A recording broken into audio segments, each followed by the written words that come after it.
قال رب ارجعون حتى إذا جاء أحدهم الموت قال رب ارجعون لعلي أعمل صالحا فيما تركت كلا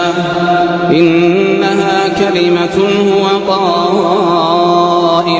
ومن ورائهم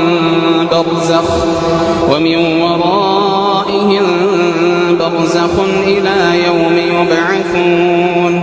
فإذا نفخ في الصور فلا أنساب بينهم يومئذ ولا يتساءلون فمن ثقلت موازينه فأولئك هم المفلحون.